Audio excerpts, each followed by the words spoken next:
Okay, well, this is where we're at with the Enterprise currently. I had some trouble. I think the last video I showed I was gluing on the nacelle to the pylon, and when I released the clamp it was pretty crooked. So what I did was I separated it from the glue before it completely dried and re-glued it. In the process I broke off the some of the plastic, and I had to really get creative with getting it in line and glued on in place, and I got it down. So when I went to do the second one, I didn't break it and I just glued it on, and for the most part they're on pretty well. They look fairly straight on, I mean, as things go.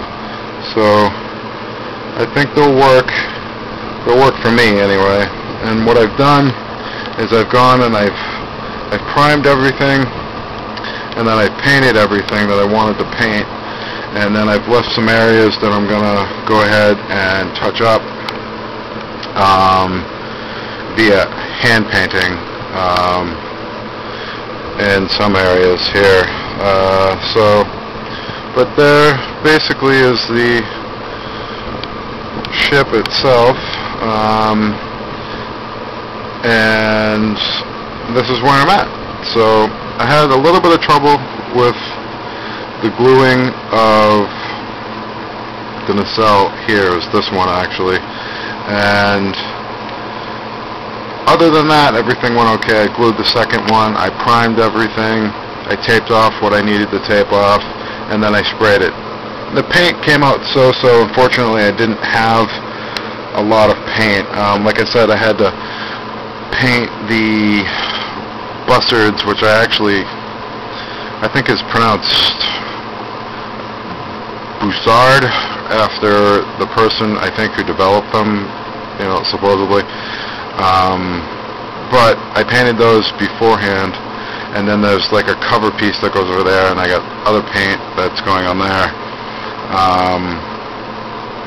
and then they go over these and they fill in a section here and in the back here. So that's pretty much where I'm at. Got the saucer section, and apparently we're in emergency separation right at the moment, but that's basically where we'll be at, and that's what we'll be looking at. And then basically what I'm going to do now is I'm going to finish up my detail work, my paint work, and then I'm going to lay down the decals, and then from there should be looking pretty ship-shape. Should be looking pretty good. So it's another update on the Enterprise with the nacelles all attached. A little bit more paint, to go, and there we have it.